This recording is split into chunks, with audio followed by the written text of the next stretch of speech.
Señoras y señores, muy buenas noches. Bienvenidos a un nuevo evento organizado por Somos Uruguay. En este caso, las tradicionales cenas de Somos Uruguay en el ciclo Línea de Encuentro aquí en el Sheraton, como desde hace ya varios años. El tema que nos convoca hoy, la industria que está cambiando el mundo, y si lo estará haciendo, cómo las TICs pueden ayudar a la transformación de otras industrias, es el tema que van a desarrollar nuestros invitados en esta noche. Ya los vamos a presentar, tenemos la presencia de la ministra de Industria, Energía y Minería, la ingeniera Carolina Cose, a quien le damos la bienvenida y el agradecimiento por acompañarnos, como lo hace habitualmente año a año en los eventos organizados por Somos Uruguay. Y también tenemos tres personalidades del mundo de la tecnología, de las TICs, que vamos a presentar individualmente en instantes, nada más.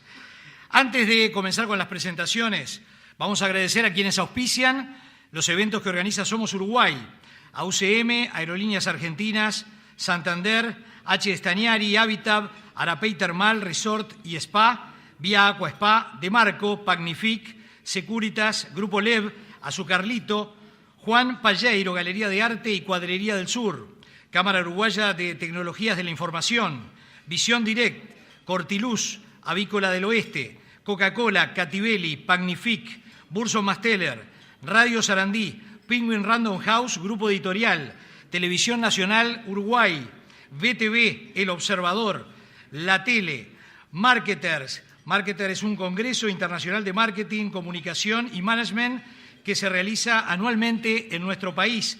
Este año se llevará a cabo la 11ª edición el 10 y 11 de mayo, con 20 expositores internacionales. Para obtener más información pueden visitar www.marketers.com.uy o llamar al 2-903-4527. Apoyan también a Somos Uruguay en sus iniciativas Antel, la Cámara Uruguaya de Tecnologías de la Información, Habitat, Ministerio de Industria, Energía y Minería, Bantotal, EFICE, UTE y Santander. El agradecimiento para todas estas empresas, organismos que están junto a Somos Uruguay. Ya vamos a presentar a nuestros invitados. Antes les informo que tienen obsequios quienes están participando de esta cena y lo pueden hacer a través de WhatsApp por el número 092 21 20 12. Allí van a trasladarle las preguntas, los comentarios que quieran hacer al final de la disertación. A través de este WhatsApp nos va a llegar a nosotros y se lo trasladamos al final de la cena. Pero también pueden participar en el sorteo a través de la tarjeta personal que le fue pedida al ingreso al salón. Allí tenemos obsequios de Penguin Random House, Grupo Editorial, también de Vía Aqua Spa, de H. Stagnari y UCM, que obsequia un chequeo ejecutivo completo, exámenes de laboratorio, estudios paraclínicos y consultas de reconocidos especialistas. UCM en las instalaciones del Centro Médico de Carrasco. Con UCM estás cubierto. Nuestros disertantes también tienen los obsequios de Somos Uruguay. Un libro de Penguin Random House, Grupo Editorial, un cuadro de Juan Palleiro, Galería de Arte y Cuadrería del Sur, una sesión de masajes en Vía Aqua Spa y una botella de vino Gran Guarda, vinos finos H. Stagnari. Este evento lo podrán revivir a través de la página web de Somos Uruguay, www.somosuruguay.com.uy, a partir del próximo lunes 23 de abril, así que los invitamos a todos a visitar la página web de Somos Uruguay.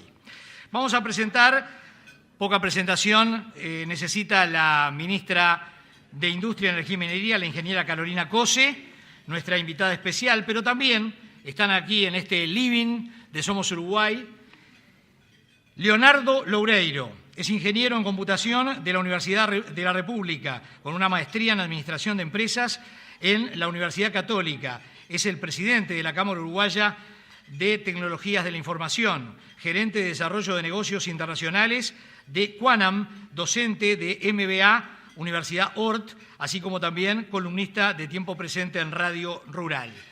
También él va a ser el maestro de ceremonia y quien va a explicarles la dinámica de lo que va a ser la disertación, así que en instantes nada más lo voy a convocar para que ocupe este lugar. También presentamos y le damos la bienvenida a Mariano de la Robla. Mariano de la Robla es fundador y presidente de La Robla y Asociados Internacional Sociedad Anónima, con sede aquí en Montevideo, Uruguay, un grupo dedicado a la producción de software para bancos y otras empresas del sector financiero. Su producto, BanTotal, lanzado al mercado en 1990, ha sido instalado en 14 países de América, logrando excelente aceptación. Y nuestro tercer invitado, además de la ministra, el ingeniero Martín Alcalá Rubí, que tiene 37 años, es emprendedor tecnológico serial en el área de inteligencia artificial e inversor ángel. Martín es director y cofundador de Trio Labs y cofundador de Monkey Learn. También es directivo de la Cámara Uruguaya de Software y cofundador del primer club de inversores Ángeles de Tecnología en Uruguay, Ángel Club UI. Fue parte de Batch 14 de aceleración de 500 startups en San Francisco, California. Estos son nuestros invitados en la noche de hoy. Damos paso a Leonardo Loureiro, presidente de CUTI, quien va a llevar adelante ahora entonces la disertación y nosotros nos vamos a reencontrar al final con las preguntas que ustedes nos hagan llegar. Bueno, muchas gracias. Muchas gracias por asistir. Buenas noches para todos. Lo mío ahora va a ser cortito, después sí un poquito más largo. La idea es, la ministra va a hacer una primera presentación, que va a ser un disparador para después el conjunto de preguntas que vamos a realizar. Y básicamente después vamos a tener 2 preguntas para cada uno de los invitados. Y después la idea es tener algunas preguntas del público, así que les pido que no se desanimen a mandar por el WhatsApp las preguntas y después las hacemos entre todos. O sea que ahora ya le doy la palabra a la ministra. La presentación ya está acá, ¿no?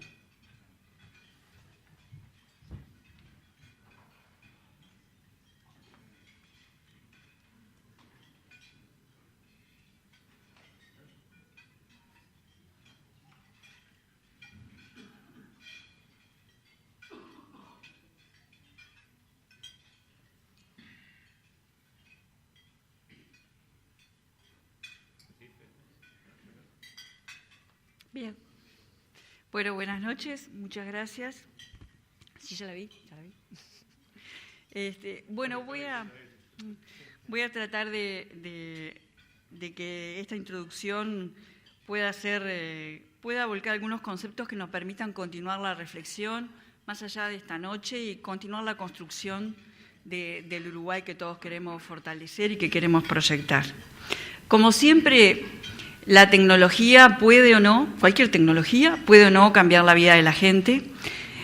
En particular, me parece que el desarrollo de la tecnología digital a nivel mundial le ha cambiado la vida a millones de personas y en Uruguay tenemos una gran oportunidad para seguirla cambiando.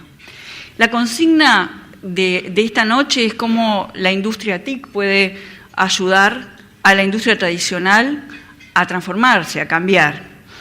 Y yo cuando vi la consigna, me pareció que la palabra ayudar la tenía que cuestionar, ¿verdad? Estamos hablando de una industria que está cambiando el mundo y lo que se planteaba es cómo puede ayudar a cambiar al resto del sector productivo. El mundo, como todos sabemos, ha cambiado, la economía mundial no está más, digamos, impulsada por la metalmecánica o por las industrias tradicionales, sino que las grandes empresas, las de mayor valor de mercado en el mundo, son las empresas del mundo digital. Y en particular, una característica que quiero empezar a destacar es que muchas de estas empresas, las más grandes del mundo, no solo son proveedoras de tecnología de la información, sino que han incursionado en lo que podríamos llamar áreas tradicionales con la tecnología de la información y las han cambiado completamente. Han cambiado completamente áreas tradicionales de negocios, áreas tradicionales de la industria y ahora están en las primeras posiciones mundiales. De hecho, ha cambiado tanto el desarrollo productivo en todas las áreas, que realmente me parece muy difícil encontrar un área de actividad que no tenga que incorporar de una forma o de otra a la tecnología de la información y de las comunicaciones para desarrollarse y para avanzar. Realmente es muy difícil encontrar un área de actividad humana donde las TICs no tengan un lugar para cambiar, para progresar o para simplemente existir. Entonces, me parece que teniendo en cuenta este panorama mundial que vemos en la figura, desde el punto de vista de Uruguay, ¿qué papel nos toca frente a este desafío que muestra nada más que cuáles son las empresas más grandes en el mundo? Es tratar de reconocer en el presente las trazas del futuro. Un futuro que ya está. Ha avanzado a tal ritmo la tecnología, todas las tecnologías y la ciencia, que en realidad cuestiones que nos parecían ciencia ficción forman parte de la realidad. El desarrollo tradicional que había, o la relación tradicional que había entre la industria TICs y la industria tradicional, era de suministrador, ¿verdad? Ceros y unos suministrando herramientas a una industria tradicional que tenía un negocio, un core business, un negocio central, y que utilizaba tecnología de la información para desarrollar ese mismo negocio mejor, más eficiente, más rápido, con mejores productos, pero había una relación de suministración de un lado hacia otro. Me parece que podría ser la oportunidad en este momento de que en Uruguay empecemos a reflexionar en otro sentido. Me parece que podría ser interesante, dado el estado de la tecnología, el estado de la inteligencia artificial. Hagamos un breve repaso, voy a hacer algunos ejemplos muy básicos, ¿verdad? El reconocimiento facial, que veíamos en el cine hace unos años, ahora está en celulares, el reconocimiento de texto, la traducción automática, diagnosticar patologías a través del procesamiento automático de imágenes, forman parte de la realidad cotidiana de millones de personas, ¿verdad? No de todo el mundo, desgraciadamente, porque ha cambiado la economía, ha cambiado la tecnología, pero no ha cambiado la inequidad. De eso también me gustaría hablar. Entonces, esta inteligencia artificial que se ha desarrollado de esta forma y que forma parte de nuestra realidad, también está presente en áreas de actividad tradicional. Vamos a repasar alguna: agricultura de precisión, maquinaria guiada por GPS, que además hace tiempo que existe a nivel industrial. Pensemos en cuántos años hace que el puerto de Rotterdam tiene toda su maquinaria automatizada, vehículos autónomos, ¿verdad? Esto hace tiempo que está. Ahora ha tenido un desarrollo mucho mayor y se presenta con una potencialidad de masificación interesante. Y dado la disrupción de los avances que se han acumulado, no tenemos elementos científicos, por lo menos yo no los tengo, para poder asegurar que determinadas tecnologías van a demorar en avanzar. Por ejemplo, en el caso de los vehículos eléctricos, una disrupción en el desarrollo de las baterías puede llegar a provocar que una industria que viene creciendo crezca a una velocidad muchísimo mayor. De la misma manera que la industria de los celulares, gracias al avance de la investigación en baterías, despegó, entre otras cosas, a un ritmo realmente exponencial. Entonces decía, repasando cuestiones de inteligencia artificial, un desarrollo explosivo en todas las áreas, el área agrícola, riego automatizado, siembra, tecnología de inteligencia artificial y automatismo en la lechería, y diversas tecnologías disruptivas que ya están en el mundo y que pueden llegar a cambiar muchas realidades, desde la planificación urbana hasta nuestra realidad cotidiana, más una cantidad de tecnologías disruptivas en el área de tecnologías de la información, blockchain, computación cuántica, en fin, una gran cantidad de cuestiones. Entonces, me parece que esa realidad de desarrollo también se ha incorporado no solo a la tecnología y a la producción, sino a otras áreas de industrias tradicionales, como por ejemplo la planificación. Técnicas o métodos de la inteligencia artificial se han incorporado como tales a la planificación empresarial. Big Data, Analytics, ¿verdad? Todas esas técnicas se empiezan a incorporar a la planificación empresarial. Los gigantes de la tecnología incorporan esas técnicas en su planificación, pero también otros aspectos. Por ejemplo, los grandes equipos de deporte a nivel mundial incorporan técnicas de analítica para, por ejemplo, seleccionar jugadores o para definir otro tipo de cosas, y no tienen nada que ver, en principio, con las áreas tecnológicas en sí. Su negocio no es la tecnología, su negocio es el deporte. Y voy a tratar de dar algunos ejemplos de cómo un área tradicional cambió y ahora nos parece natural lo que es. Netflix. Supongo que todos conocen la historia. Netflix era el delivery de una famosa cadena de videoclubes. Era el delivery, con motos, ¿verdad? Era el muchachito con la moto, o no sé con qué vehículos, que repartía los CDs con las películas. Y ahora Netflix es absolutamente otra cosa. Cambió, es realmente una disrupción enorme y forma parte de nuestra cotidianidad. Pero no solo es una disrupción conceptual, sino que además es un éxito comercial.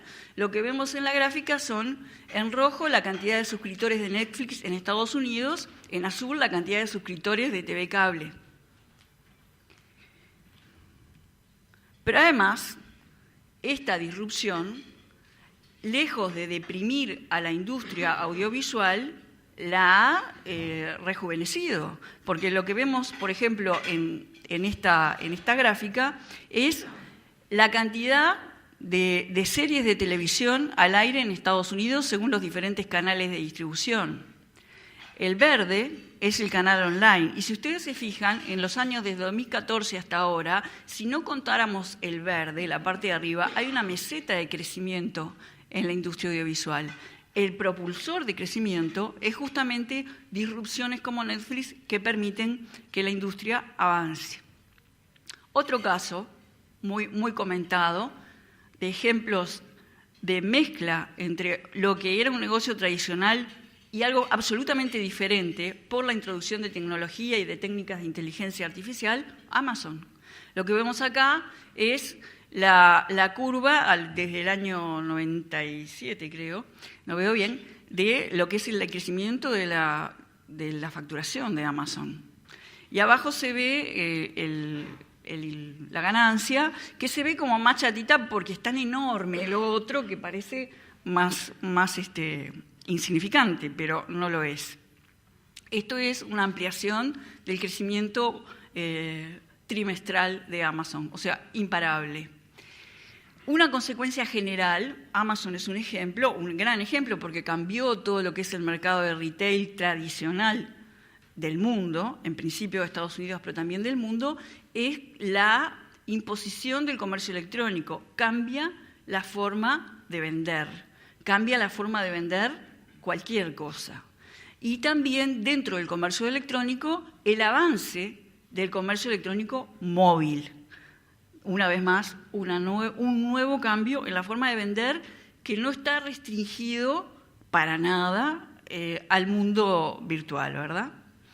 La industria de la fotografía, otro ejemplo que quería traer aquí. Lo que tenemos acá es la evolución a lo largo de los años de las ventas de cámaras digitales. Como ven, se vino a pique, digamos, a partir de los últimos años, a partir del 2010. Y sin embargo, la industria de la fotografía y las fotografías en el mundo, lejos de disminuir como las cámaras digitales, aumentan. Lo que vemos acá son la cantidad de fotos digitales a nivel mundial. Lo que sucede es que la forma de sacar fotografías, los dispositivos para sacar fotografías cambiaron. Y lo que se ve en la gráfica circular es de dónde se sacan las fotografías. Se sacan abrumadoramente en el mundo móvil. Quiere decir que hubo un desplazamiento tecnológico que, lejos, una vez más, de deprimir una industria, la potenció y generó un cambio profundamente disruptivo. Quiero compartir con ustedes una anécdota. Hace unos años, como el ministerio en el que me toca trabajar es de Industria, Energía y Minería, me invitaron a participar en el Congreso Internacional de Minería en Australia. Saben que ahí se hace un congreso internacional de minería muy importante, donde van los mayores jugadores de minería. Y me interesó mucho una mesa de discusión en la que participaba McLaren. Si yo les digo McLaren, ustedes piensan en esto, ¿verdad? O en esto. ¿Qué estaba haciendo McLaren en un congreso de minería? Y McLaren hizo una presentación que yo no voy a tratar de reproducir porque además capturó al público porque mostraba imágenes brutales de las carreras, de los booths, cuando llega el auto y lo cambian, cambian la rueda, atornillan, destornillan, y esa cosa profesional, bueno, que a mucha gente le gusta tanto. Presentaba muchos videos de esos y explicó el señor de McLaren que de repente se dieron cuenta que tenían una enorme cantidad de experiencia acumulada, de know-how, en saber la secuencia y la casuística de cambios de rueda, de cambios de tuerca que tenían que dar para ganar las carreras. Y lo registraron, lo tenían registrado además, introducieron técnicas de análisis de datos y empezaron a hacer pruebas mezclando eso con condiciones de clima, con su propia experiencia, y generaron una plataforma que empezaron a usar para sí mismos, y ellos ponían ejemplos que a mí se me escapan en este momento, se me escaparon también ahí, donde ponían ejemplos para la gente que sabe de autos y que le gusta la Fórmula 1 lo entendería, donde usualmente un cambio en un día con una determinada condición climática se iba a hacer de una manera, y ellos mismos mirando esa plataforma le indicaban a los técnicos, no, hacelo así, ahora hace así, y les daba resultado. Bien, o sea que introdujeron en su negocio, en una industria tradicional, técnicas de Big Data, de analítica, de inteligencia artificial. Pero después que lo introdujeron, se dieron cuenta, en realidad, contado por el señor de McLaren, en realidad esto es un dispositivo que recorre un circuito y que después está en unas condiciones de, digamos, de puesta a punto y lo sigue recorriendo. Y el objetivo es llegar a un punto en el menor tiempo posible. Entonces aplicaron esa misma plataforma con cambios para los aviones. Y empezaron a vender el servicio de asesoramiento a líneas aéreas. Y después se dieron cuenta que en realidad, ¿por qué tenía que ser un dispositivo que era una máquina? Y empezaron a transformar esa plataforma para los campos de juego, para el deporte. Porque empezaron a llegar a una masa crítica de acumulación de datos, de know-how y de saber hacer con esa plataforma. McLaren, ¿no? Sigue siendo McLaren. Y finaliza en este Congreso de Minería diciendo, se preguntarán qué hacemos acá. Bueno, nosotros les vamos a avisar cuando se le están por romper las máquinas. Entonces, lo pongo como ejemplo, venía hablando de Netflix, de Amazon, de cuestiones que no necesariamente sabían al principio del día en qué iban a terminar y que no necesariamente partieron del mundo digital. Partieron de otro mundo y para lograr condiciones más competitivas introdujeron tecnología de la información y eso los llevó a distintos lugares. ¿Verdad? Si salimos por un momento de lo que por fuera del mundo digital, si es que hay algo por fuera del mundo digital, vemos acá el crecimiento y la proyección del suministro de robots al sector industrial a nivel mundial, y lo que tenemos en la parte de abajo de la gráfica es cuáles son los países donde se producen. O sea que esto, digamos, también es una realidad. Por lo tanto, lo que yo creo que sería bueno plantearse en nuestro país no es un tema de suministro de tecnología de la información, ni un tema de la industria tradicional de copiar modelos, eso nunca sale bien, sino tratar de trabajar un poco en la integración para lograr una transformación industrial saludable para todos. Hay algunas características de los cambios que estamos viviendo, de los cambios que se están viviendo a nivel mundial, que quisiera resaltar, en particular la velocidad de los cambios. Y yo quiero ilustrar la velocidad de los cambios con la edad que tienen las empresas más conocidas y más grandes del mundo a nivel digital. Y como ven, las empresas más grandes no tienen muchos años. Tienen casi todas menos de 20. Y miren qué cambio bien distinto en la manera de conceptualizar las cosas. En los años 70, 80, 90 y hasta 2000, nosotros decíamos, una empresa enorme, General Motors, enorme, es una empresa que tiene 80 años, 100 años. Es natural pensar eso. No es natural pensar que las empresas más grandes son las más jóvenes. Eso también es un cambio en la forma de pensar y en la realidad del mundo. Y esto nos pauta la velocidad del cambio. Por eso es importante la comunicación y la integración entre nuestra industria tradicional y la industria de las TICs. Otro aspecto muy importante tiene que ver, a ver si esto funciona, con jugadores internacionales que también han cambiado el panorama. Esta animación muestra, a nivel de el tamaño de las economías, el Producto Bruto Interno proyectado real, y muestra, para mí, la voy a repetir, ubíquense por allá abajo al principio en China. Perdón. Bueno. A ver.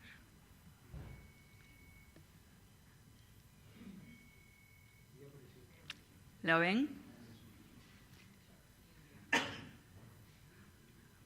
¿Verdad? Cambió el panorama internacional porque los estados, frente a estas disrupciones, frente a este desarrollo, toman decisiones, toman medidas. Les recuerdo cuál era el mayor suministrador de robots industriales en la gráfica anterior. Hay un cambio geopolítico muy importante. Nuestro principal socio comercial a nivel internacional es China. Y obviamente el panorama mundial cambió. Los demás también juegan y eso también tenemos que tenerlo en cuenta.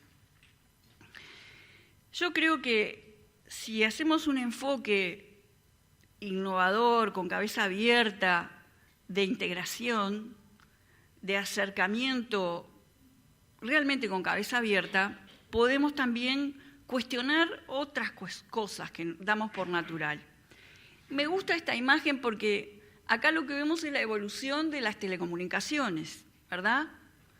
Principio del siglo XX, finales del siglo XX. Pero básicamente es el mismo trabajo. Básicamente están haciendo lo mismo. Una tendrá tecnología más digital, tiene un poco más de automatización, pero básicamente están haciendo el mismo trabajo. Todo parece indicar, según estos ejemplos que estoy poniendo, que se dan en el mundo, muchos también se dan en Uruguay, que este cambio de los puestos de trabajo es a la antigua. Los puestos, así como las empresas van a cambiar, porque ya cambiaron a nivel internacional y están cambiando en todo el mundo, y las que quieren tener ventajas competitivas van a tener que cambiar, los trabajos van a cambiar, la forma de trabajar va a cambiar. Creo que uno de los signos va a tener que ver, por ejemplo, con el teletrabajo, que es una herramienta, pero en realidad me parece que el signo más importante va a ser una fuerte orientación a resultados y una flexibilidad en la organización del trabajo en la medida que hay una fuerte orientación a resultados. Obviamente, en el mundo de la tecnología no todo es azul también, todos los sectores tienen cuestiones que superar, y yo no podía dejar de nombrar este aspecto, y voy a referirme a este aspecto también en el caso de Uruguay. Lo que vemos acá es la participación de las mujeres en distintos puestos de trabajo en los gigantes de tecnología, ya sea en puestos de liderazgo, en puestos tecnológicos o en general. Y como vemos, en el área de tecnología a nivel mundial, no está muy paritaria la cosa, y eso es un tema importante, no porque haya que trabajar fundamentalistamente, no sé si esa palabra existe, en el tema de paridad. Me parece que es importante para el mundo y para Uruguay, porque en conjunto con toda esta disrupción y con toda esta ubicuidad de la tecnología en nuestras vidas y con todos los desafíos que tiene la industria tradicional de competitividad, de precios fijados por otros, en el caso de Uruguay, siendo el pequeño país que somos, tenemos que aprovechar todos los recursos que tenemos, no podemos dejar a la mitad de la población afuera, primera cosa, esa es la razón de perogrullo. Pero me parece que hay una razón más profunda que tiene que ver con que mientras pasan todas estas disrupciones, también pasa algunas cuestiones culturales que, ¿cómo decirlo?, no aportan a la felicidad de la vida. Cuestiones que tienen que ver con las estructuras familiares han cambiado en el mundo occidental y en Uruguay también, y a veces la ubicuidad de la comunicación y del mundo digital puede llevarnos al riesgo de vivir en burbujas, de vivir viendo solo lo que nos gusta. Las técnicas de inteligencia artificial pueden rozar áreas de ética muy complicadas que va a haber que encarar, el mundo las tiene que encarar y Uruguay también. Y me parece que la participación de la mujer es necesario para todos nosotros como factor de, ¿cómo decirlo?, como factor de tierna humanización del futuro. Lo digo de corazón. No es solo por un tema de recursos económicos, sino porque el mundo es mejor si tenemos todos más oportunidades. Cada vez que la mujer avanzó en algo, el entorno mejoró. Cada vez que avanzó, ganó la posibilidad de votar, mejoró la democracia. Ganó la posibilidad de ir a trabajar, mejoraron las familias, mejoraron los destinos. Cada vez que se avanza en igualdad, en algo, en particular en estas cuestiones, el entorno mejora, los diálogos mejoran. Y a mí me parece un tema importante. Entonces, creo que hay enormes desafíos, y a esos desafíos me parece que hay que tener respuestas, y esas respuestas tienen que formar parte de nuestras políticas públicas. Hay algunas trazas del futuro que se ven, obviamente, una fuerte significancia del diseño. El diseño en sí mismo es un factor de valor, disrupción. La experiencia del usuario pasa a ser el producto. Airbnb vendía el alquiler de casas, ahora te vende, decime qué experiencia querés tener, que yo te armo el viaje, ¿verdad? Y a estos enormes desafíos como la velocidad, me parece que hay que responder con colaboración.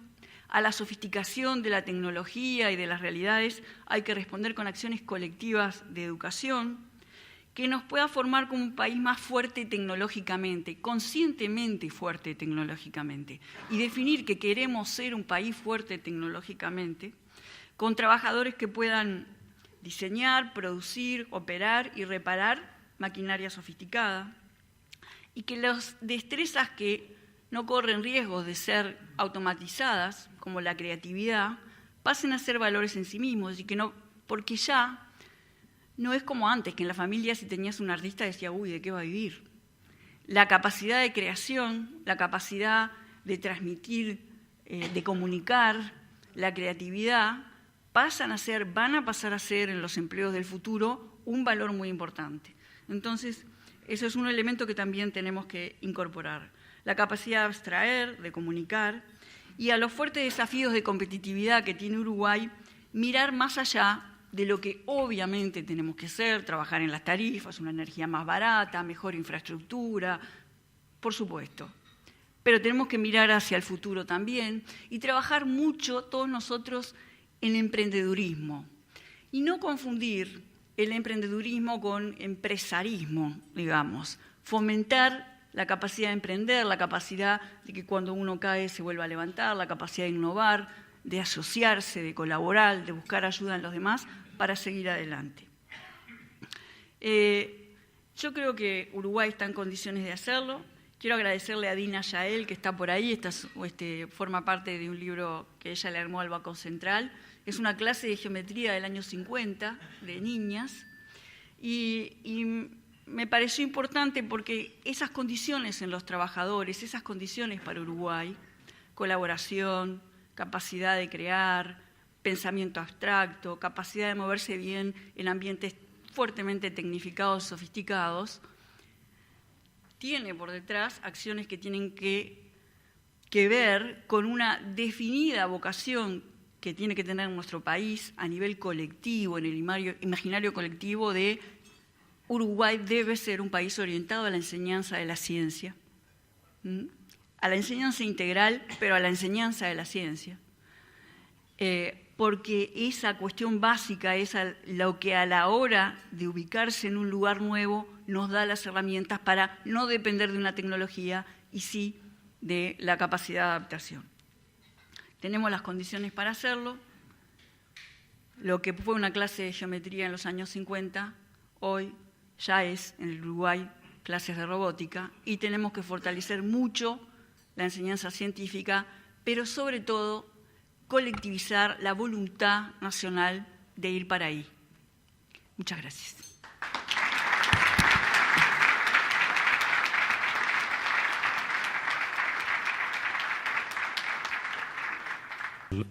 No hay que aprenderlo, creo. Bueno, empezamos con las preguntas y así le damos descanso a la ministra. Empiezo con Mariano.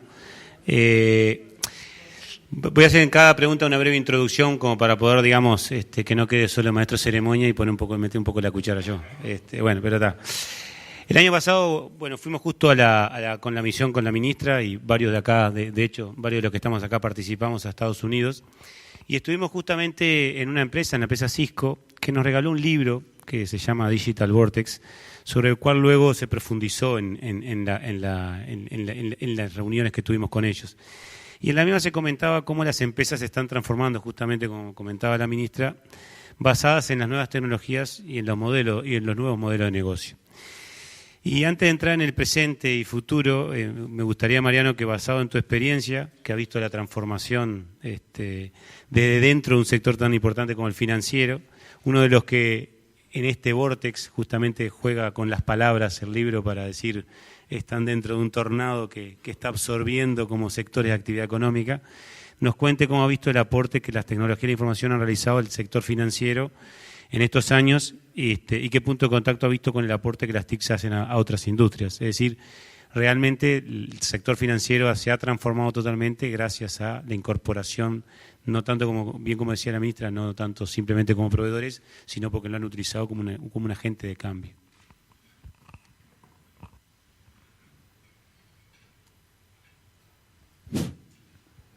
Sí, buenas noches a todos.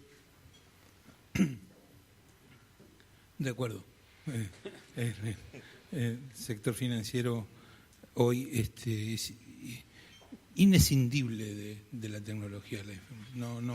No se puede separar una cosa de la otra. No es comprensible una actividad financiera íntimamente ligada, si no está íntimamente ligada con tecnología de la información. Famoso el comentario del presidente del BBV de hace un par de años atrás diciendo que el destino de la banca era transformarse en casa de software, ¿no? Digamos, es una idea. Tengo la edad y la experiencia de haber trabajado en un banco donde no había computadora, ¿verdad? Así que en realidad un poco tengo el privilegio de haber visto, de haber actuado, de haber sido protagonista y testigo y protagonista de esto.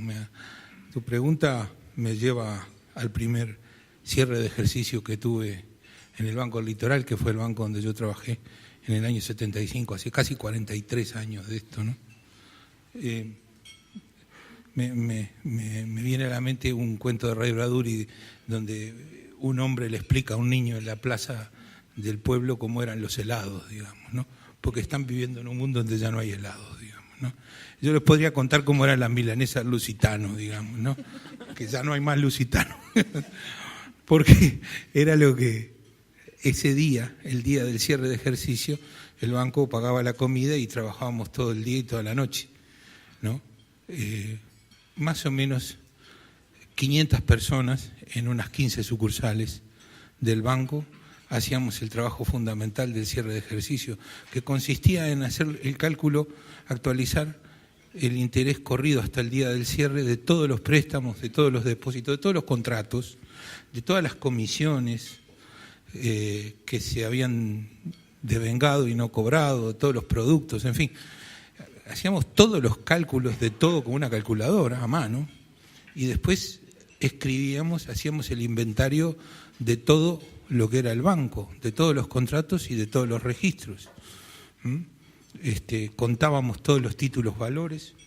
Y esta era una actividad que se llevaba unos 7 días hábiles o algo por el estilo, que involucraba a 500 personas con un promedio de no menos de 3 horas extra por día. Así que 500 por 3 son 1.500 por 7, alrededor de 11.000 horas, 10.000 horas.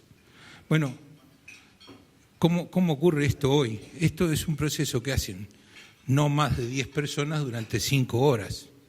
O sea, lo que hace 40 años nos llevaba 11.000 horas, hoy lleva 50, digamos. De esta magnitud son los cambios que estamos hablando. Así eran las cosas. Hoy los sistemas,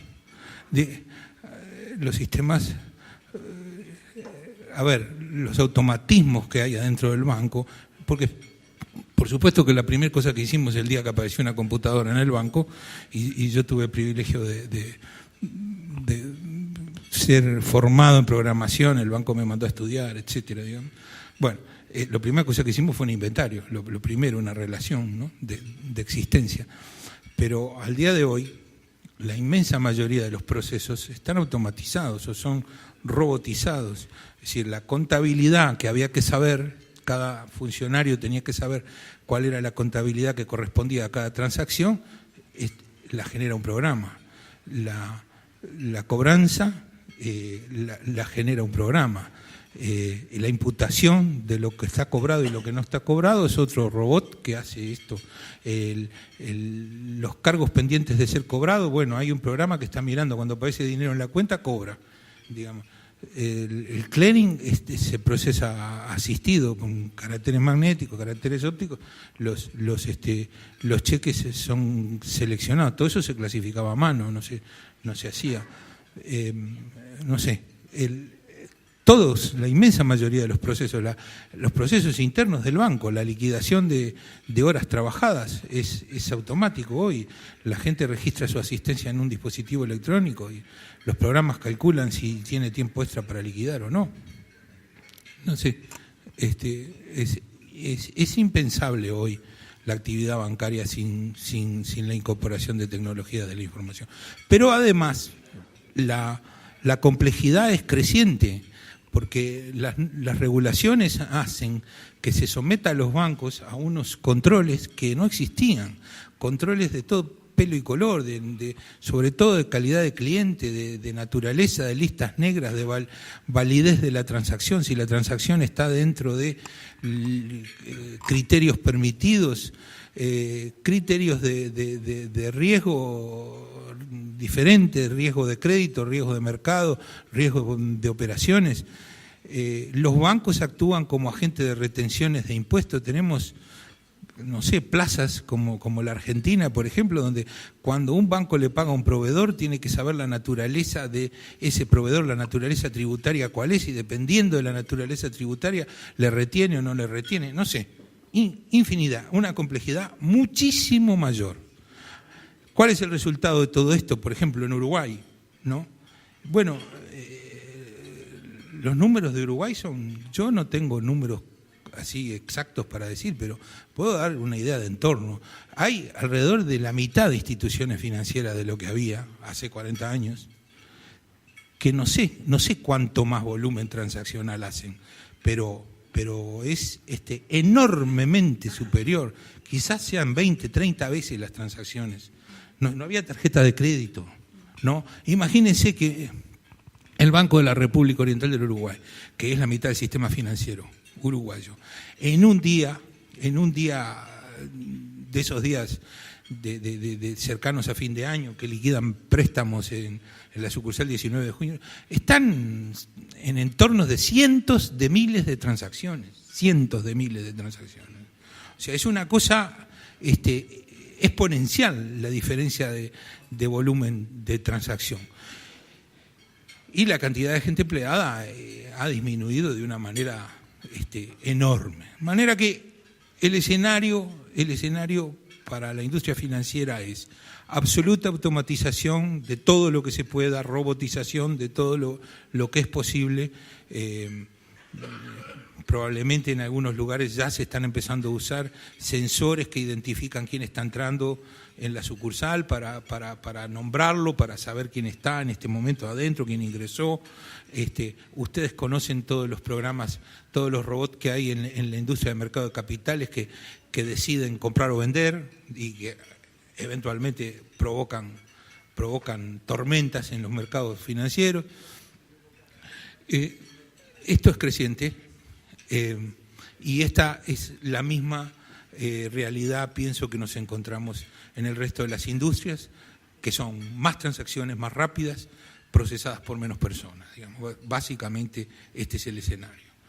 Pero hay un escenario nuevo, complementario a este. Primera cosa, hay negocios nuevos que han aparecido que no podrían existir si no fuera por esto. Por ejemplo, el préstamo de microfinanzas, la actividad de microfinanzas, que es una violación del paradigma de la industria financiera, que es prestar con garantías reales. Bueno, en las microfinanzas se presta sin garantías reales. Toda la calidad del préstamo reposa en el proceso. Todo ese proceso es un proceso asistido por computadora, por flujos de procesos, por CRM, por diferentes utilidades. Pero además, el préstamo a los sectores más carenciados en el tercer mundo ha desarrollado una parafernalia de dispositivos para instalarse en lugares carenciados. Por ejemplo, hay aldeas de África donde hay dispositivos satelitales alimentados por energía solar que permiten procesar pagos y cobros, digamos. Están conectados, aunque están conectados en una aldea que no tiene energía eléctrica, digamos, por ejemplo. Hay ATMs, cajeros automáticos, que para poblaciones analfabetas, donde se dirigen a las personas con voces y en las lenguas nativas de los lugares. Hay cosas curiosas, dispositivos biométricos que permiten la identificación con huellas dactilares. Huellas dactilares que no solo miran el diseño de la huella, sino la pulsación. No sea cosa que el dedo que está viniendo no es el dedo de un vivo, ¿no? Aunque parezca un poco un comentario, pero existe esto. Bueno, es decir, esta industria de prestar a poblaciones de gente emergente, de gente emprendedora que no tiene trabajo formal, es inviable, y es inviable por el tamaño de los créditos. Son créditos pequeños, digamos, que reposan en el proceso. Sería inviable sin la asistencia de computadoras. Pero hay un par de factores más que están apareciendo. Uno que mencionó Carolina, digamos, que es la inserción, la aparición de jugadores que vienen de otro lado y que se meten en la industria financiera, ¿no? Y que se meten y que causan mucho miedo a los bancos. Amazon, Google, Apple son empresas que pueden comprar uno o más de los grandes bancos que están en el mundo hoy y que significan una otra opción para las personas, ¿no? Y, digamos, han entrado directamente en el mercado de pagos, en el negocio de los pagos, y no se sabe a dónde van a llegar. Causa mucho miedo esto, ¿no? En la otra punta están las fintech, que son pequeñas empresas o no tan pequeñas que median, consiguen un comprador, un vendedor, digamos, y que a veces toman posición y muchas veces no toman posición, es decir, conectan una persona que tiene fondos con otra que no tiene y hacen transacciones. Ambas situaciones son situaciones basadas en el uso de la tecnología. Amazon y Google y Apple pueden hacer esto por la cantidad de clientes que tienen, por la cantidad de seguidores, por las redes sociales, es decir, por el manejo que tienen de la cantidad de gente y, por supuesto, por su caja, ¿no? Pero lo que les da la posibilidad de ingresar es esta condición. Por último, para completar el panorama, aparecen ahora una nueva clase de instituciones que son los bancos digitales. En particular estamos por instalar el primer cliente nuestro en la Argentina, que es un banco que está naciendo de esta manera, ¿no? Un banco digital es un banco confiado en lo procedural, de una manera electrónica, basado en interacciones a través de dispositivos móviles y sin sucursales y con muy poca interacción interpersonal, digamos, ¿no? Muy escasa en momentos.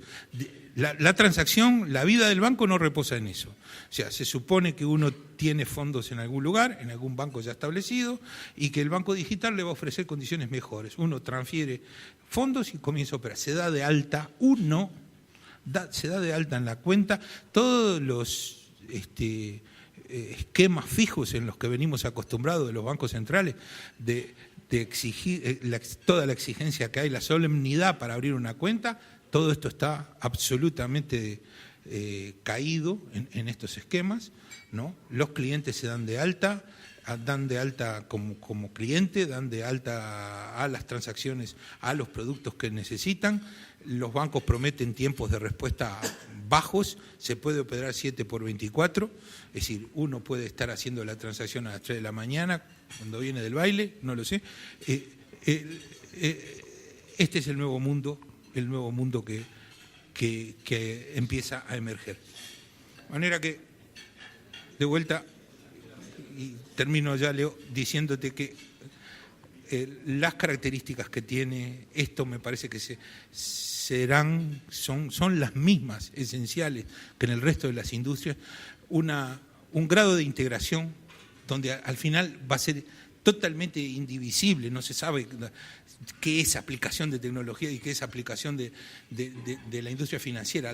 Van a ser la misma cosa, va a ser inseparable.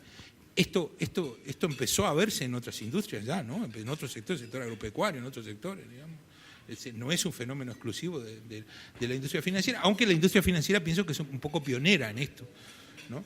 Y las características son capacidad de muchísimas más transacciones, eventualmente de mejor calidad, más perfectas, más seguras, más rápidas y con eventualmente menor empleo de personas.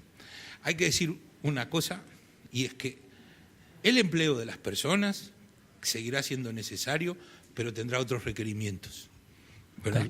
Tal cual. Y de eso podemos hablar después. Gracias. Muchas gracias, Mariano. A ver, Martín, en la misma misión a Estados Unidos nos hablaron de nuevos modelos de negocio, de los incumbentes y los disruptores. Vimos hasta una frase muy interesante, el fundador de World Economic Forum, Klaus Schwab. En el nuevo mundo no es el pez grande el que se come el pez pequeño, es el pez rápido que se come al pez lento.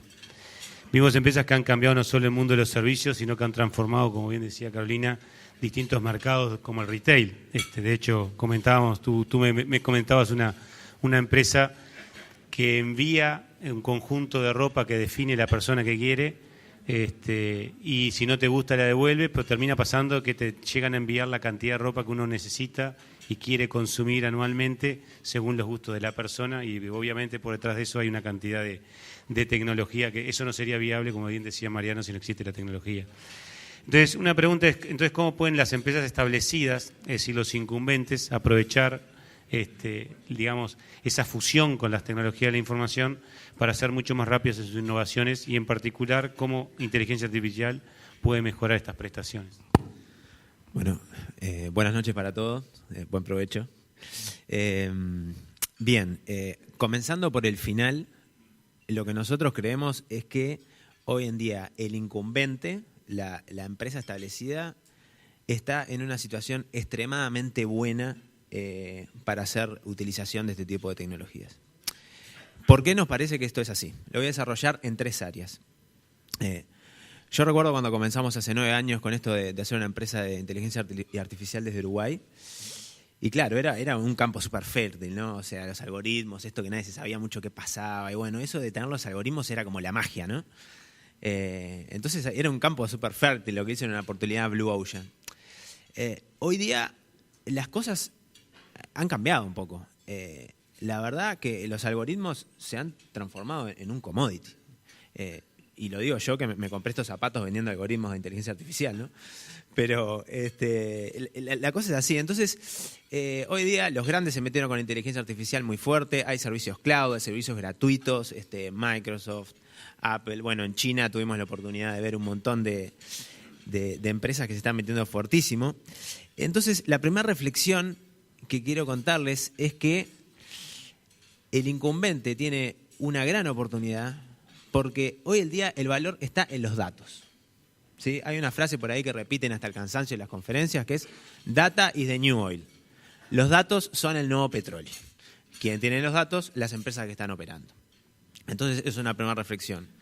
Empresas establecidas, energía, retail, supermercadismo, llámese lo que sea. Los datos que tienen ustedes tienen muchísimo valor, entonces lo primero que hagan ustedes es cuiden esos datos y almacénenlos. Esa es una de las primeras reflexiones que quería comentar porque es lo que les va a habilitar a hacer uso de estas nuevas tecnologías más adelante o ahora mismo. Entonces esa es la primera reflexión. La segunda reflexión que les quería compartir es que es una problemática o un challenge que hemos tenido nosotros al vender este tipo de tecnologías con los clientes. Entonces, si a mí me preguntan cuál es el principal obstáculo, oportunidad, como se le quiera llamar, que han vivido a vender este tipo de tecnologías con clientes, no es que el cliente no entienda lo que hacemos, muchas veces no es que el cliente no tenga los datos, sino el problema es que el cliente a veces no maneja muy bien las expectativas de lo que quiere hacer. Entonces, hay un mantra que es muy, muy importante, que estaría bueno que les haya dicho a nuestros clientes antes de haber charlado con nosotros, que es: el análisis de datos no es una ciencia exacta. Repito, el análisis de datos no es una ciencia exacta. Entonces, ¿qué sucede con esto? Estas nuevas tecnologías tienen un paradigma de aplicación distinto. Yo cuando hago un sistema de gestión sé que tengo una determinada línea de entrada, sé lo que voy a generar, etcétera y demás. Cuando estamos hablando de tecnología de inteligencia artificial, por ejemplo, quiero predecir, como contaba la ministra, cómo se comportan mis consumidores, o como hablaba Leo de la empresa Stitch Fix, es una empresa que vendía ropa y con inteligencia artificial entró a perfilar clientes y te manda 5 conjuntos de ropa que te pueden gustar y si no te gusta los devolvés. Y son una empresa pública hoy día, es increíble. Entonces, hay que manejar muy bien las expectativas. Entonces, una vez que yo tengo los datos, tengo que entender que el análisis de datos no es una ciencia exacta. Entonces, cuando las cosas no son exactas, yo me puedo equivocar. Entonces, otra cosa que hay que entender es que, cuando me equivoco en el mundo de las empresas, lo que hago es perder plata. Entonces, realmente, si yo me quiero meter a utilizar este nuevo tipo de tecnología que son tan provechosas para mi negocio, tengo que estar dispuesto a arriesgar y a hacer un buen seteo de expectativas. Si yo quiero utilizar este tipo de tecnologías, tengo que estar dispuesto a arriesgar. Y lo cual me lleva al tercer punto, y con esto voy cerrando. Repasemos. Los datos son mi nuevo petróleo. Si yo quiero analizar esos datos, tengo que estar dispuesto a equivocarme. ¿Qué hago con eso? Entonces tenemos que tomar acción. Y eso también me lleva a un punto relacionado con lo que comentaba la ministra. Hoy día los datos son tan importantes y los datos están pegados a cada industria que nosotros en tecnología precisamos desesperadamente interactuar con lo que llamaba Leo las empresas incumbentes. Entonces, las oportunidades están por ese lado. Entonces, ustedes, empresas incumbentes, ustedes que tienen datos, ustedes que quieren arriesgar para tomar provecho de todos estos tipos de tecnologías que son tan necesarias, hay que hacer algo. Y ese hacer algo, yendo a lo pragmático, puede tener dos expresiones. Uno, puedo crear un área de análisis de datos dentro de mi empresa. Muchas empresas lo han hecho. Otra cosa que puedo hacer es contratar a una empresa especialista para que me ayude a entrar en tema.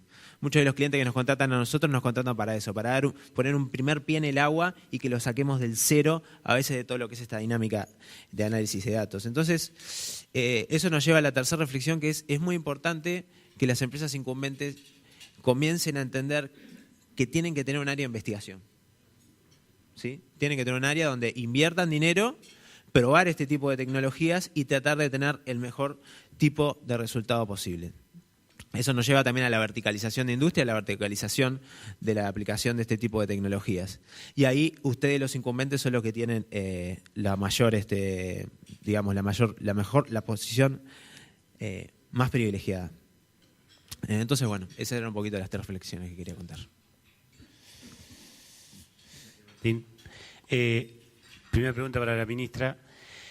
Cuando justo en una de las reuniones de preparación de Estados Unidos nos comentabas que recién había llegado de Israel y había visto todo el proceso de cómo se le enseñaba un robot a través de la grabación de cómo trabajaba un humano y después el robot replicaba lo que el humano estaba haciendo. Recientemente leí un artículo que eso ahora además lo están haciendo con realidad aumentada, entonces están combinando, programan la realidad de cómo se hace ese ejercicio sistematizado y después el robot logra, replicar el mismo ejercicio que tú decías. Tú justo comentabas además que en algunas cuestiones pasar repetitivas, uno como que decía, es fácil, porque lo va a lograr hacer el robot. Pero el tema es que había robots que llegaban a imitar cosas que se necesitaba la precisión y la inteligencia humana. ¿Cómo hacemos para prepararnos? ¿Cómo hacemos para prepararnos para no ser meros espectadores y estar como Uruguay posicionados detrás de ese tipo de soluciones? Sí, a mí me parece que hay un natural temor a la pérdida de puestos de trabajo y en realidad no veo que veo más bien contraejemplos en el mundo de esto.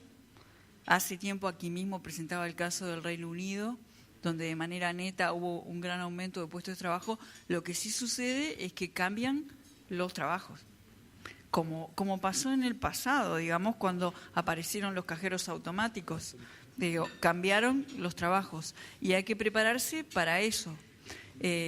Los cambios no suceden de un día para el otro, pero van muy rápido. Entonces, a mí me parece que todo lo que tiene que ver con enseñar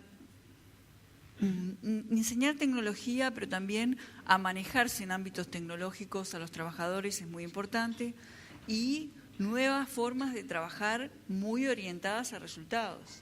Entonces, ustedes en el área de industria TICS les resulta natural la orientación a resultados porque tienen que terminar un proyecto y en realidad llegaron a comprender que no importa si el trabajador está sentado 8 horas en un lugar, sino que lo que importa es su rendimiento trabajando en un equipo. Bueno, eso no sé si de esta forma o de cuál forma, pero esa orientación a resultados me parece que va a ir permeando el resto de las industrias.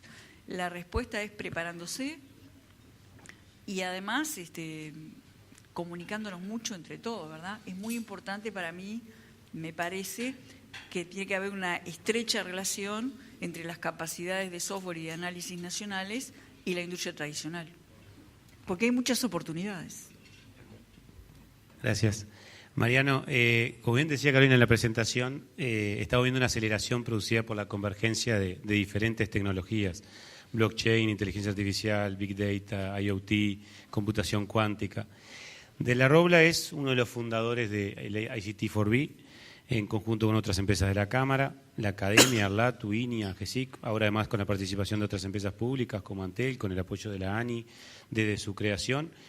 Un centro que se enfoca en que todas estas tecnologías justamente para apoyar a mercados verticales, o sea, el 4B es for verticals, como agro, salud, telcos, energía, etcétera.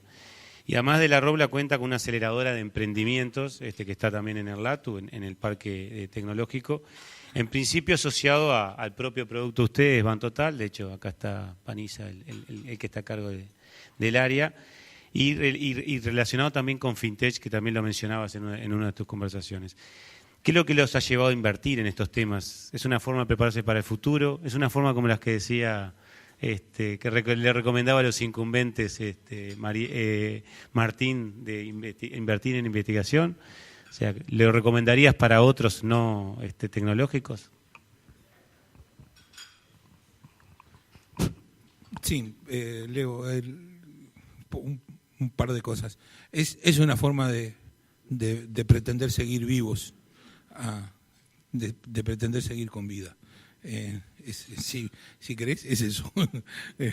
Nada más que eso. Nosotros estamos haciendo transformaciones distintas.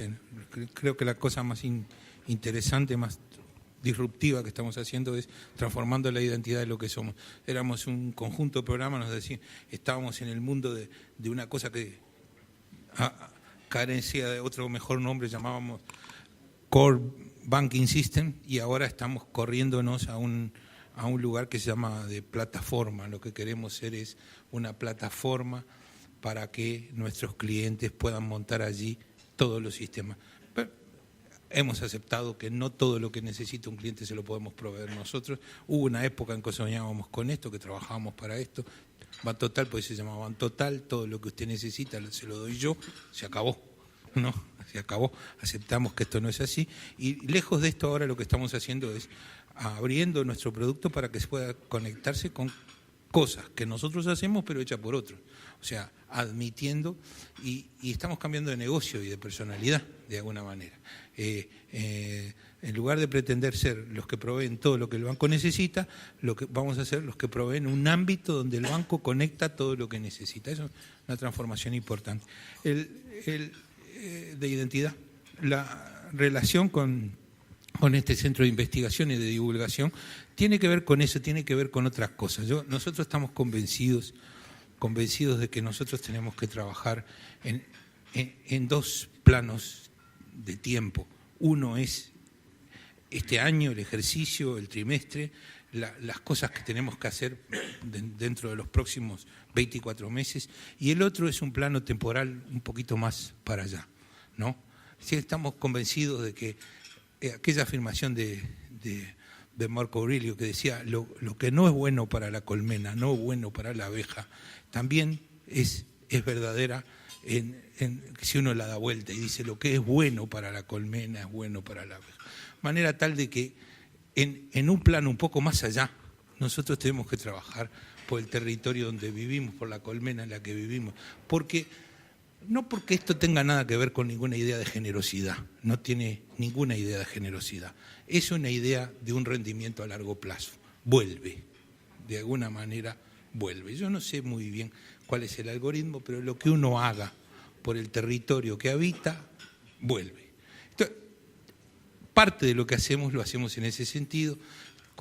Nos hemos adherido al programa del Ceibal de Jóvenes a Programar, hemos contratado un montón de gente, la estamos formando, estamos colaborando en esa formación, porque eso tiene que ver con rendimientos que vamos a tener en los años por venir, digamos, ¿no? Así, este es un poco la explicación de esto que hacemos. Ahora, déjame decirte, me gustaría aprovechar este momento para decir 2 o 3 cosas respecto a la influencia de la tecnología en nuestras vidas, porque me cuesta hablar de estas cosas que están pasando si no están relacionadas a la calidad de vida que tenemos los humanos, a las cosas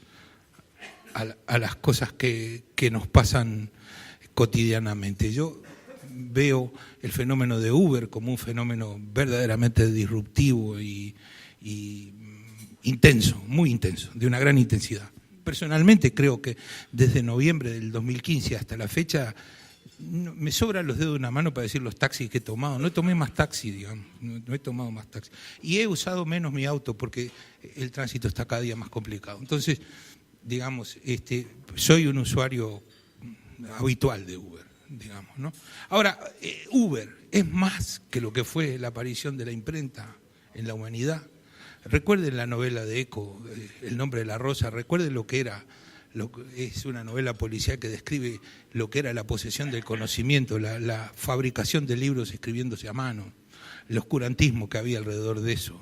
Digamos, de ninguna manera podemos decir que sea superior. ¿Y dónde está la diferencia? Y es que los efectos de la imprenta de repente tardaron 200 años en expandirse. Y Uber llegó al Uruguay en noviembre del 2015 y yo escuché hablar de Uber unos pocos meses antes, y hoy en todo el mundo donde uno va se baja del avión y hay la posibilidad de contratar un Uber. Es la aceleración que tiene. El tiempo, la velocidad es lo que provoca el torbellino ese al que te referías, ¿verdad? Entonces, por momentos uno escucha hablar de todas las cosas que están pasando, ¿no?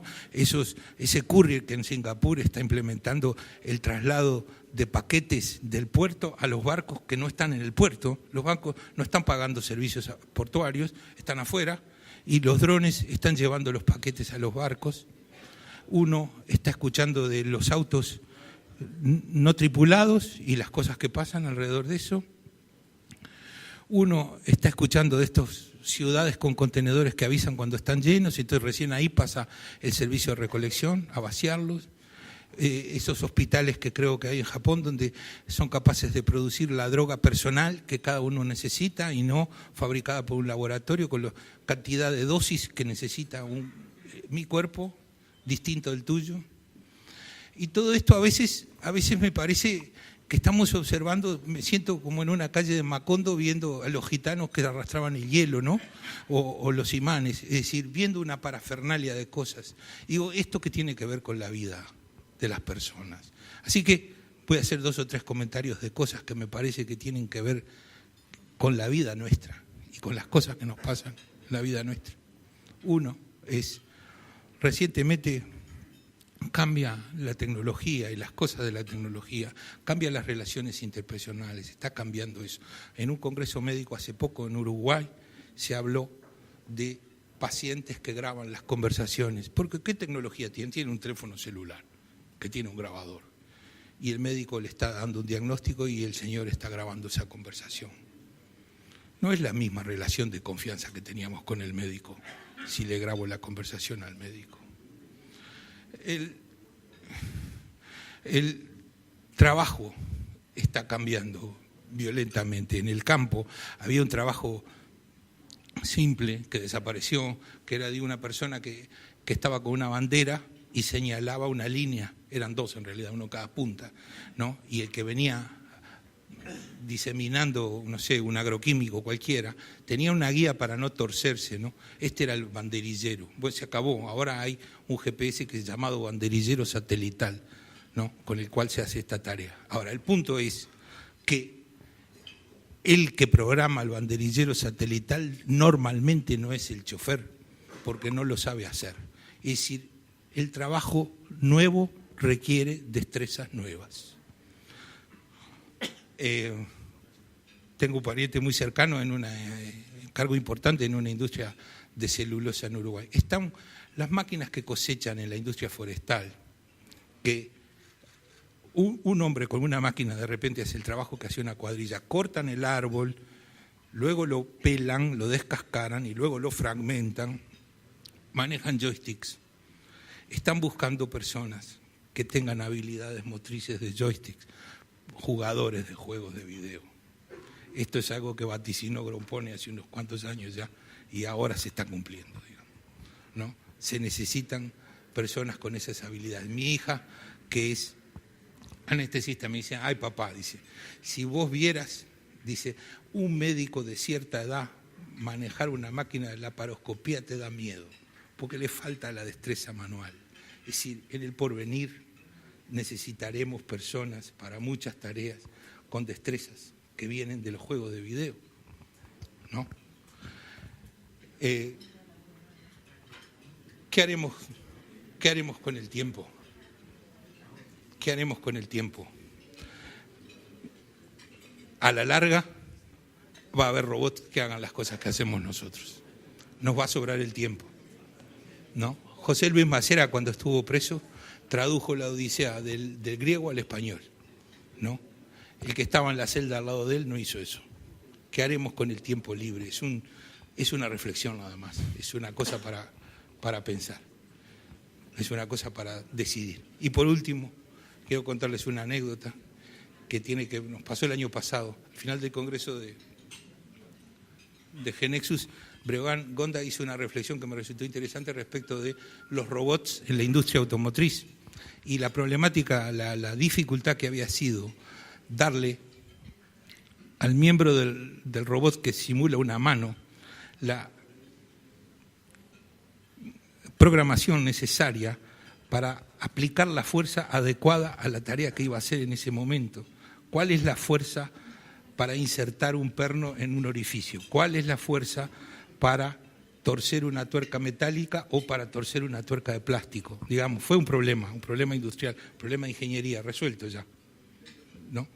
En esos días, al final del evento, tuvimos una cena con un grupo de japoneses y al final estaban muy contentos.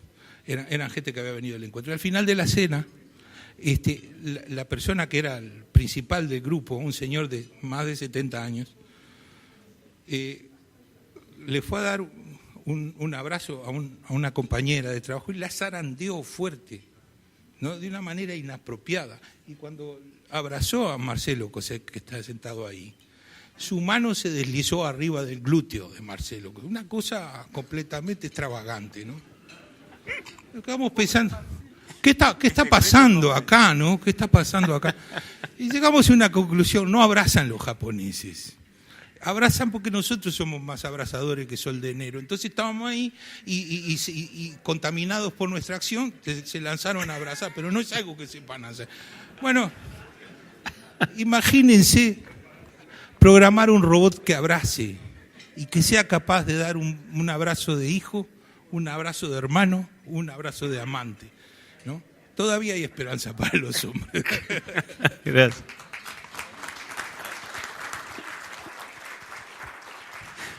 No voy a preguntar cómo reaccionó Marcelo, por favor.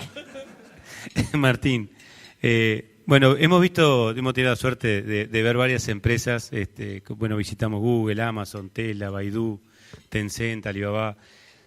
Son las que más invierten en inteligencia artificial, estas empresas. Muchas de esas inversiones están siendo utilizadas para transformar otras industrias, como el retail. Bueno, todos sabemos que se puso en funcionamiento Amazon Go, el e-commerce mismo, Alibaba.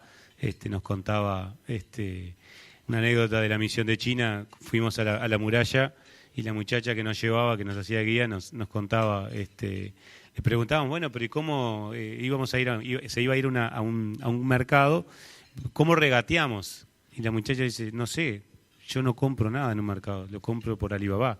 O sea, es realmente un cambio bestial. Sectores como la automotriz, Baidu nos mostró que había dejado abierto a toda la inteligencia artificial para los vehículos no tripulados, los medios de pagos. Después voy a hacerle una pregunta específica a la ministra que va a estar relacionada a esto de Tencent, o sea, que vamos, por lo menos yo que no lo conocía, todo lo que hace WeChat es sorprendente. ¿Cómo ves los próximos años el aporte de la inteligencia artificial? ¿Y cómo está Uruguay preparado tanto para poder apoyar la transformación de nuestras empresas, como también hacer lo que tú haces hoy, que muchas empresas más lo hagan, ¿no?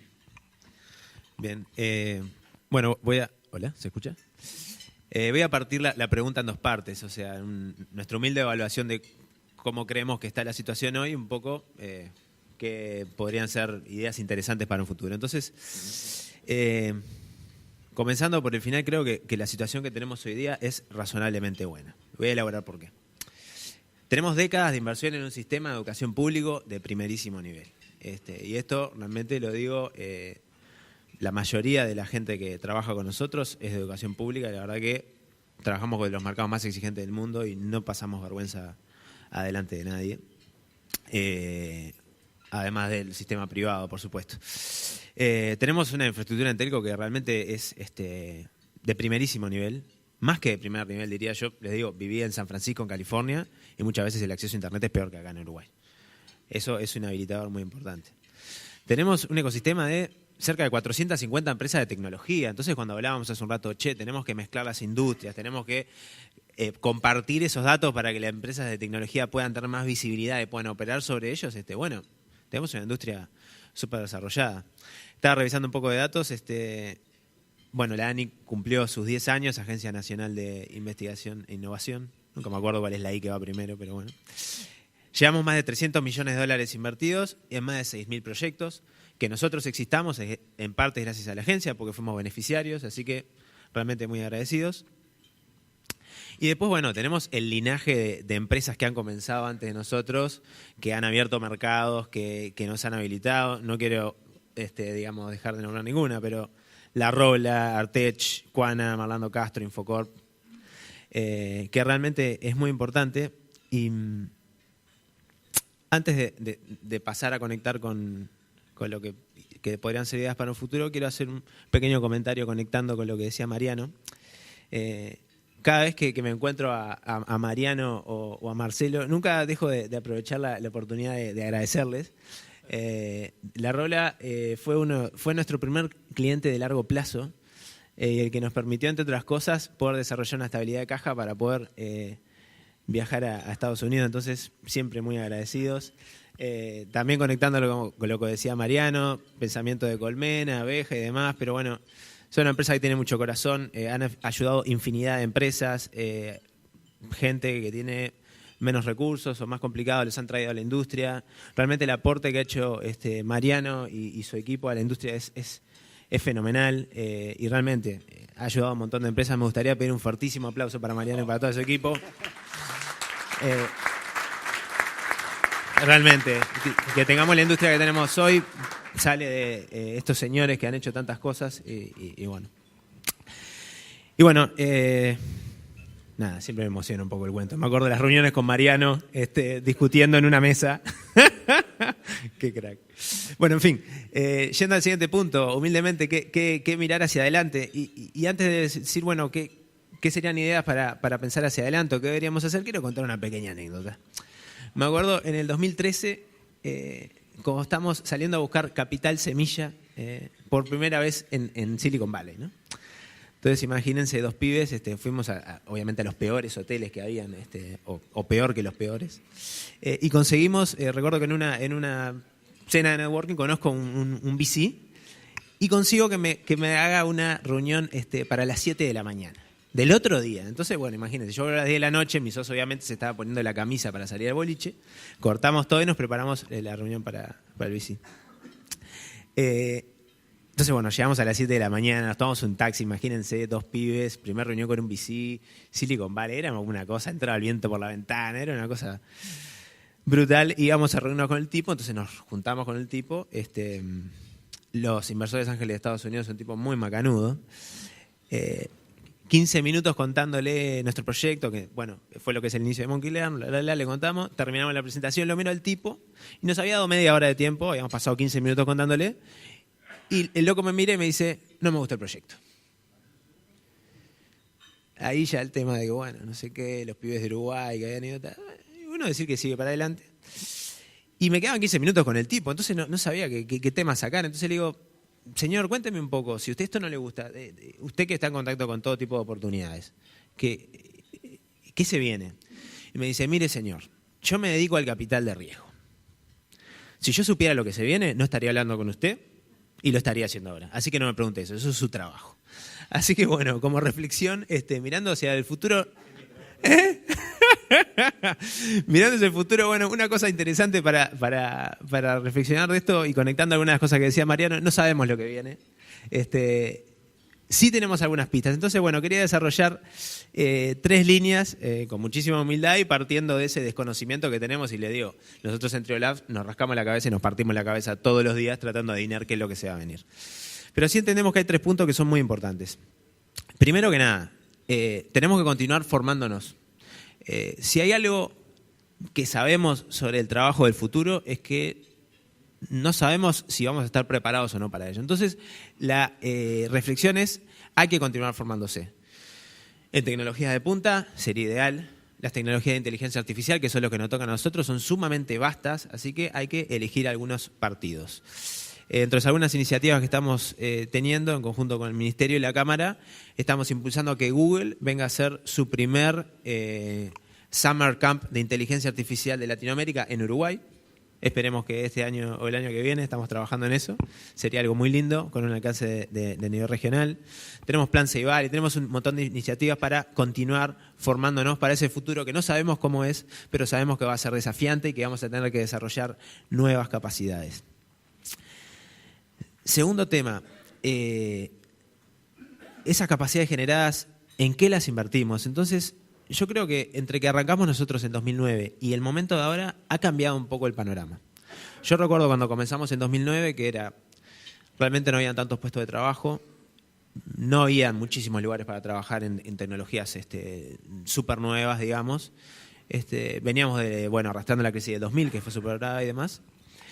Y veníamos, digamos, heredando un panorama de escasez. La generación mía, la generación nuestra, somos hijos de padres que vivieron la dictadura, mis padres no se pudieron recibir porque tenían las universidades cerradas y demás. Entonces, era como una cierta etapa de escasez. Hoy día tenemos 450 empresas, desempleo cero, salarios crecientes, empresas que crecen cada vez más, todas las empresas están buenísimas para trabajar en todas las áreas de desarrollo, investigación.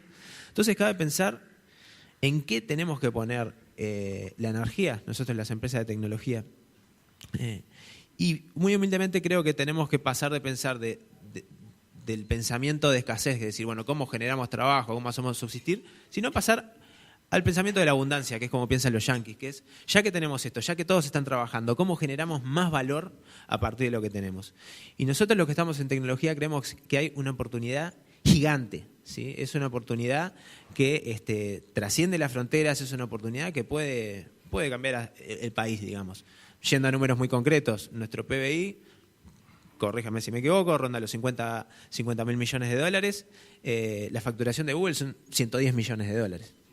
O sea, una empresa de tecnología produce más que todo nuestro país. Y bueno, la pregunta que cabe hacerse es cómo generamos un nuevo WhatsApp, cómo generamos un nuevo Spotify, cómo generamos un Waze uruguayo. Muchas de esas empresas que nombré no son de origen de Estados Unidos. Entonces, está bueno pensar cómo generamos esas tecnologías de más alto impacto, de mayor escalabilidad, donde no solamente estemos vendiendo las horas hombres, sino que podamos tener un impacto más grande. Cuando la ministra mostraba Amazon, algo muy interesante de Amazon es que Amazon estuvo más de 15 años perdiendo plata, por eso la gráfica de revenue iba tan abajo. Entonces, estamos en un momento que podemos darnos ese lujo de invertir porque estamos saneados, porque tenemos desempleo cero, porque tenemos una industria que es creciente. Dicho sea de paso, en Triolabs estamos haciendo un gran esfuerzo para poder desarrollar nuevas áreas de negocio y tomar riesgo. Así que sería interesantísimo que entre todos podamos tomar más riesgo, hacer apuestas de más largo plazo y de mayor escalabilidad. Y el tercer hint, lo de siempre es estar un poco atento a las nuevas olas, digamos. Se están invirtiendo miles de millones de dólares en estas tecnologías. Volvimos de visitar China en febrero y, por ejemplo, para que se hagan una idea, China el año pasado solamente en empresas de reconocimiento facial invirtió más de 1.000 millones de dólares. ¿Sí? China tiene el plan de para el 2030 ser la primera potencia mundial en inteligencia artificial y tiene el plan para el 2050 de ser la primera potencia mundial en poderío económico. Entonces ustedes dirán, bueno, ¿y nosotros como Uruguay siendo más chiquitos cómo hacemos? Y bueno, tenemos que entender las situaciones y buscar los nichos y ahí conecto de vuelta. ¿Dónde están las oportunidades? En los datos lo tienen con los incumbentes y lo importante que es colaborar. Entonces, bueno, en las nuevas oportunidades en las nuevas tecnologías es donde están las nuevas oportunidades. Ya han nombrado varias de ellas. Quantum Computing es algo que lo vemos en la tele. Hoy día es casi que una realidad. Este año se van a empezar a comercializar las primeras Quantum Computing, computadoras cuánticas en el cloud. Las computadoras cuánticas tienen un poder de cómputo que va a ser extremadamente superior a las computadoras tradicionales, consumen muchísimo menos poder y nos van a poder permitir hacer avances brutales y van a disrumpir un montón de industrias. Por ejemplo, todos los mails que mandamos hoy, si alguien captura el tráfico de los mails que estamos mandando, en una hora podría romper la encriptación de esos mails.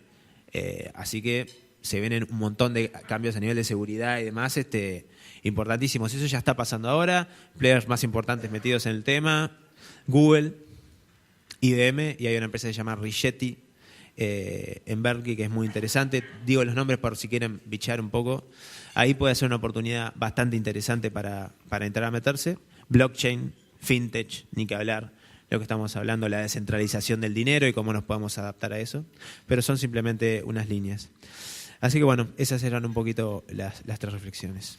Bueno, muchas gracias. Y cerrando, y justo no sabía que iba a comentar lo del plan de China de inteligencia artificial, que varias cosas vimos en China. ¿Cómo hacemos una hoja de ruta de esta temática, inteligencia artificial, data science, todo lo nuevo que se viene en Uruguay? La primera cosa es que hay que hacerla. La segunda es que me parece que hay que colectivizar las reflexiones que estamos compartiendo acá. En particular tenemos la iniciativa de llevar adelante una mesa de inteligencia artificial y hacer mucho foco en lo que es la enseñanza de tecnología para los trabajadores y los elementos que ya tenemos adelante. Nada más. Bueno, muchas gracias. Hacemos pocas porque nos fuimos del tiempo.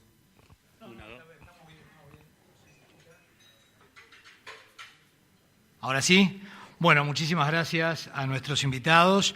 No tenemos mucho tiempo, tampoco tenemos gran cantidad de preguntas, pero vamos a trasladar alguna de ellas. Antes que nada, en nombre de la dirección de Somos Uruguay, queremos agradecer a todos los invitados, los participantes, el respeto, la educación, el silencio que guardaron ante la exposición de cada uno de nuestros invitados, algo que en algunos eventos no se da, pero en Somos Uruguay, por suerte, se sigue manteniendo. Así que el agradecimiento en nombre de Somos Uruguay a todos ustedes por haber escuchado atentamente y con respeto a nuestros expositores. Ahora, y antes también les digo que vamos a tener el sorteo de algunos obsequios de nuestros auspiciantes para todos ustedes. Les voy a trasladar algunas preguntas que llegaron. Una dirigida a Mariano. ¿Cómo ve el sistema financiero el paradigma que impone las blockchain como una oportunidad o como una amenaza?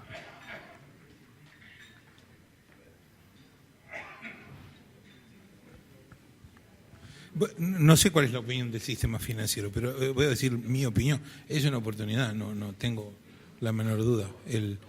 Se va a usar, no hay ninguna duda. Estuvimos discutiendo con Nicolás hace no mucho algunas oportunidades de casos de uso. Se va a usar. El tema siempre que esta es una idea mía, es el rol del minero, ¿verdad? Es decir, en el caso del Bitcoin está bien claro que hay un mecanismo de validación, está bien sustentado, está financiado. Para aplicaciones otras hay que encontrar un mecanismo idóneo de validación, digamos, que no se le puede pagar de la misma manera que se le paga a un minero, ¿verdad? No tengo ninguna duda que se va a usar en el sistema financiero. Muy bien, pasamos a otra pregunta que es general. Lo dijeron al pasar en las exposiciones, pero la pregunta es ¿cómo se regula el avance de la tecnología con la pérdida de puestos de trabajo en el mercado? A ver, justo lo dijimos varias veces, pero voy a usar simplemente un dato de un evento de Smart Talent del año pasado, de Uruguay 21, que un especialista en ciberseguridad comentaba de aquí a 2-3 años, y hablando de los temas que hablábamos recién y del sector financiero, se van a crear más de 2 millones de puestos de trabajo en ciberseguridad. O sea, lo que va a pasar es que, como bien decía la ministra, hay que aprender otras cosas, va a necesitar otras habilidades y en este caso, en un caso concreto, empieza a crecer más. ¿Qué está haciendo Uruguay con eso? En particular, por ejemplo, con lo de ciberseguridad, Sí. por el acuerdo que pudimos concretar con Cisco y el establecimiento de la plataforma de la escuela Cisco, donde hay carreras de toda longitud y profundidad. En particular, hay toda una carrera de ciberseguridad que permite que jóvenes de Uruguay, de la UTU, que ya se está haciendo en 11 centros de la UTU, 6 del interior y 5 de Montevideo, puedan llevar adelante la carrera de ciberseguridad. Y con la infraestructura de telecomunicaciones que tenemos, el propio Cisco nos dijo que hay 500.000 puestos hay una demanda de 500.000 puestos de trabajo en Sudamérica. O sea que para tener resultados distintos hay que hacer cosas distintas, los puestos de trabajo van a cambiar y tenemos que ponernos a tiro. Juntar cada vez más la tecnología de la información con la industria tradicional y en el área de tecnología de información meterle, porque es el área que está driveando, como para usar una palabra que no sé si es inglés o qué, que está impulsando realmente la economía mundial con todos los ejemplos que todos nosotros conocemos y hemos puesto, ¿no? Bueno, ahí la ministra se adelantó a algunas de las preguntas que justamente apuntaban a las oportunidades de estudiantes luego de la misión en Estados Unidos, en Silicon Valley y las empresas que visitaron. Creo que a modo de adelanto ya queda respondida. Una pregunta que tiene que ver mucho con la coyuntura, con la actualidad. ¿Qué impacto tiene en la industria casos como que estamos informando todos los días de Facebook y la situación generada a través de Cambridge Analytica?